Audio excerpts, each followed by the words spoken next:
বর্তমানে অনেক বেশি পরিমাণে কিন্তু ফেসবুক হ্যাকিং হচ্ছে। আমার আর আপনার কিছু ছোট্ট ভুলের কারণে কিন্তু আমাদের ফেসবুকটিও হ্যাক হয়ে যেতে পারে। আমরা যে ইউজার আমাদের সবাই কিন্তু জানা দরকার ফেসবুকের কিছু সেফটি সেটিংস অন করে রাখলে আমাদের ফেসবুকটিও কিন্তু অন্যান্যদের মতো হ্যাক বাঁচাতে পারে। তো অবশ্যই আজকে এই ভিডিওতে আমি দেখিয়ে দেবো কীভাবে আপনি আপনার ফেসবুকটিকে হ্যাক হতে বাঁচাবেন এবং সেফটি সেটিংসগুলো অন করবেন। এই ভিডিওতে আমি দেখিয়ে দেবো যে কীভাবে আপনি আপনার ফেসবুকটিকে হ্যাক হতে বাঁচাবেন আর কীভাবে আপনি আপনার ফেসবুকটিকে সেফটি করে রাখতে পারেন। ভিডিওটি চলুন বেশি কথা না বলে ভিডিওটি শুরু করা যাক। ভিডিওটি শুরু করার আগে একটা কথা বলতে চাই, ভিডিওটি যদি ভালো লাগে চ্যানেলটি সাবস্ক্রাইব করে দেবেন আর ফেসবুক পেজটি ফলো করে রাখবেন। তো চলেন শুরু করি।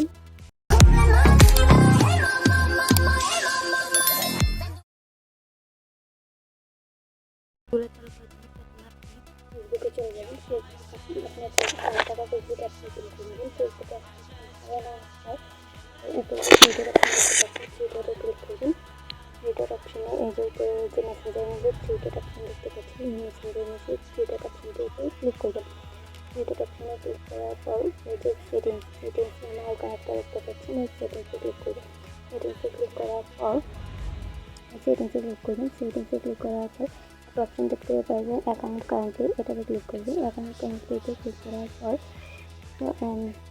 নিচে দেখে গেলে একটা 3 নম্বর একটা অপশন দেখতে পাবেন পাসওয়ার্ড সিকিউরিটিতে ক্লিক করলেই আপনার এখানে অনেকগুলো অপশন দেখতে পাবেন। প্রথমে একটা অপশন দেখতে পাবেন চেঞ্জ পাসওয়ার্ড। একটা কথা বলে দিচ্ছি যে আপনি একটি অ্যাকাউন্টের মধ্যে দীর্ঘদিন একটা পাসওয়ার্ড দিয়ে চালাবেন না, কারণ পাসওয়ার্ড দিয়ে চালালে কিন্তু আপনি ফেসবুকটি হ্যাক হয়ে যেতে পারে। তো অবশ্যই আপনি 1 মাস অন্তর 2 মাস অন্তর আপনি চেষ্টা করবেন পাসওয়ার্ডটি চেঞ্জ করে দিতে। পাসওয়ার্ড চেঞ্জ করবেন, চেঞ্জ পাসওয়ার্ডে ক্লিক করবেন, তারপর অ্যাকাউন্টে ক্লিক করবেন। অ্যাকাউন্টে ক্লিক করার পর এই যে কারেন্টলি পাসওয়ার্ড দেবেন, তারপর নিউ পাসওয়ার্ড দিয়ে রিপ্লেস পাসওয়ার্ড দিয়ে নিচের দিকে চেঞ্জ পাসওয়ার্ড দিতে চেঞ্জ পাসওয়ার্ডে যদি আপনি ক্লিক করে চেঞ্জ হয়ে যাবে। তাহলে এটা করলে কিন্তু আপনার ফেসবুক অ্যাকাউন্টে কিন্তু হ্যাক হওয়া থেকে কিছুটা পরিমাণ বাঁচতে পারে। অবশ্যই পাসওয়ার্ডটি চেঞ্জ করে নেবেন। পাসওয়ার্ডটি চেঞ্জ করার পর এখান থেকে বেরিয়ে আসবেন। তারপর 2 নম্বরে একটা অপশন দেখতে পাচ্ছেন টু ফ্যাক্টর অথেন্টিকেশন। এটা অবশ্যই আপনি অন করে নেবেন। অন করবেন কীভাবে? প্রথমে যদি ক্লিক করবেন, এটিতে ক্লিক করার পর যে আপনার আইডিতে ক্লিক করবেন। আইডিতে ক্লিক করার পর এখানে একটা অপশন দেখতে পাবেন টেক্সট মেসেজ, এটাতে ক্লিক করবেন। এটাতে ক্লিক করলে কী হবে, এই যে এখানে 6 ডিজিটের একটা কোড আসবে। এই কোডটি বসিয়ে কনফার্মে ক্লিক করলে কিন্তু আপনার টু ফ্যাক্টর অথেন্টিকেশন ওপেন হয়ে যাবে। দেখতে পাচ্ছেন আমার এখানে কিন্তু ওপেন করা আছে।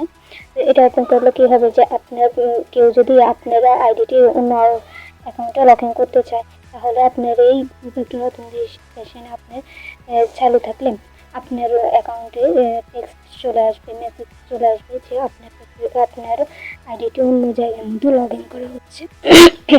তো অবশ্যই এটা চালু করে রাখার চেষ্টা করবেন।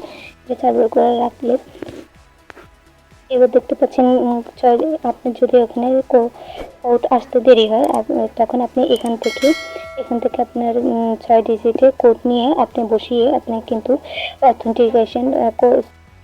টু ফ্যাক্টর অথেন্টিকেশনটি চালু করে নিতে পারেন। এখান থেকে আপনি কোডটি যে কোনো একটি কোড নিয়ে আপনি কিন্তু টু ফ্যাক্টর অথেন্টিকেশনটি চালু করে নিতে পারেন। যদি আপনার ফোনে কোড আসতে সমস্যা হয় কিংবা কোডটি না আসে, তাহলে আপনি এই অপশনটি চালু করে কিন্তু টু ফ্যাক্টর অথেন্টিকেশন চালু করতে নিতে পারেন। নিচে একটা অপশন দেখতে পাচ্ছেন সেভ লগইন।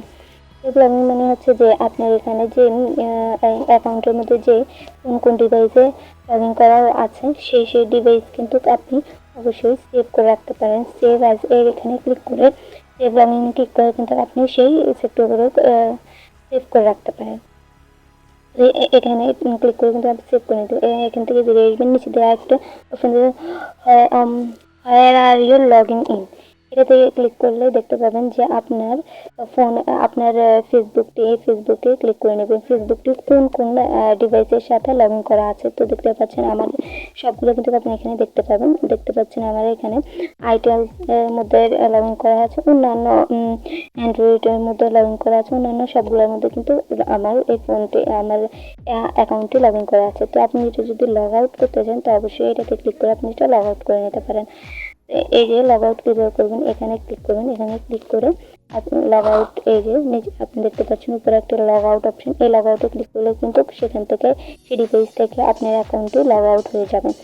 তো এই অপশনগুলো চালু করে নেবেন, তাহলে কিন্তু আপনার ফেসবুক আইডিতে হ্যাক হতে বাঁচাতে পারে।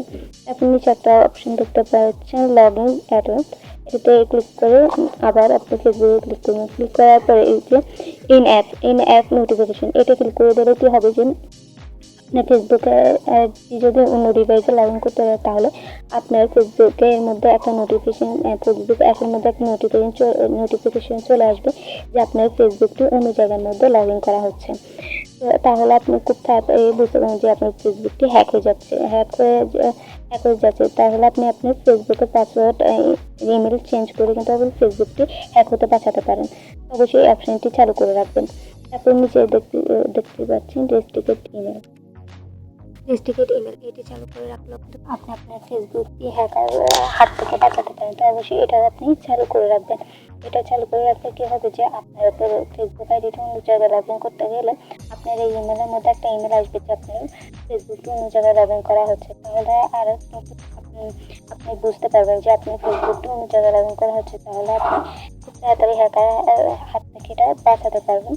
তারপরে আরেকটি অপশন নিচে দিয়ে দেখতে পাচ্ছেন সিকিউরিটি চেকআপ ক্লিক করলে আপনি দেখতে পাবেন যে এই যে উপরের মধ্যে কিন্তু আপনার আইডিটি দেখতে পাচ্ছেন। আইডিতে ক্লিক করলে আপনি দেখতে পাবেন যে আপনার এই টু ফ্যাক্টর অথেন্টিকেশন এগুলো কি চালু হয়েছে কিনা। তো আপনি প্রথমে এটাতে ক্লিক করবেন, সিকিউরিটি অ্যান্ড চেকআপ, সেটা ক্লিক করবেন। এটা ক্লিক করার পর আপনি দেখবেন যে আপনার ফেসবুকটি টু ফ্যাক্টর অথেন্টিকেশনটি চালু হয়েছে কিনা। অবশ্যই আপনি এটাতে টু ফ্যাক্টর অথেন্টিকেশন এটা কিন্তু অবশ্যই আপনি চালু করে রাখবেন, না হলে কিন্তু আপনার ফেসবুক অ্যাপটি কিন্তু হ্যাক হতে পারে। তো অবশ্যই আপনি এটা চালু করে রাখার চেষ্টা করবেন। চালু করে না রাখলে কিন্তু আপনার অবশ্যই এটা হ্যাক হয়ে যাবে। তারপর কিন্তু সিকিউরিটি চেকআপে ক্লিক করার পর অ্যাকাউন্টে ক্লিক করবেন। অ্যাকাউন্টে ক্লিক করার পর লোডিং নেবে, একটু লোডিং নেওয়ার পর কিন্তু আপনি এখানে দেখতে পাবেন এই যে ইউর পাসওয়ার্ড ওকে, এখানে এটা ওকে আছে। তারপর টু ফ্যাক্টর অথেন্টিকেশন এটাও অন আছে। তারপর লগইন অ্যালার্ট এটাও কিন্তু অন আছে। যদি এগুলোর কোনোটাই আপনার অন না থাকে তাহলে ভিউর মধ্যে আপনি ক্লিক করে কিন্তু আপনি এগুলো অন করে নিতে পারেন।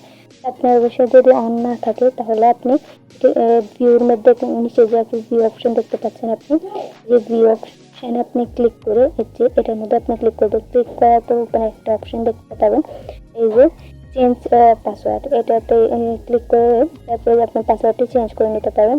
তারপর স্কিপে দিলে নিচে সেকেন্ড অপশনটি আসবে যে টু ফ্যাক্টর অথেন্টিকেশন, এই যে ম্যানেজার এই টু ফ্যাক্টর অথেন্টিকেশনটাও কিন্তু আমার এখানে অন আছে। আপনি যদি অন না থাকে তাহলে আপনি এখানে ম্যানেজারের মধ্যে ক্লিক করে কিন্তু আপনি এটাও অন করে নিতে পারেন। তারপর নেক্সট দিয়ে আপনি তিনটেই কিন্তু অন করে নিতে পারেন। অবশ্যই টু ফ্যাক্টর অথেন্টিকেশন এটা আপনি অন করে নেবেন, নাহলে কিন্তু আপনি ফেসবুক আইডিটি হ্যাক হয়ে যেতে পারে। এটা অন করে নিলে আপনি কেউ যদি আপনার ইয়াটা লগ ইন করে তাহলে অবশ্যই আপনার এখানে টু ফ্যাক্টর অথেন্টিকেশনের কারণে কিন্তু আপনার এখানে নোটিফিকেশন চলে আসবে। তো অবশ্যই এটা আপনি অন করে রাখবেন। তো আজকের ভিডিওটি এই পর্যন্ত। ভিডিওটি কেমন লাগবে অবশ্যই কমেন্ট করে জানাবেন। আর ভিডিওটি যদি ভালো লাগে অবশ্যই কমেন্ট করবেন। চ্যানেলটি সাবস্ক্রাইব করে পাশে থাকা বেল বাটনটি অন করে দেবেন। আর ফেসবুক পেজ থেকে দেখলে পেজটি ফলো করে রাখবেন। আর আপনি এখানে কোন অপশনটি বোঝেন অবশ্যই আমাকে কমেন্ট করে জানাবেন, তাহলে নেক্সট ভিডিওটিতে আমি আপনাকে বুঝিয়ে দেবেন। অবশ্যই পেজটিকে ফলো দিয়ে রাখবেন আর ফেসবুক ইউটিউব চ্যানেলটিকে সাবস্ক্রাইব করে রাখবেন।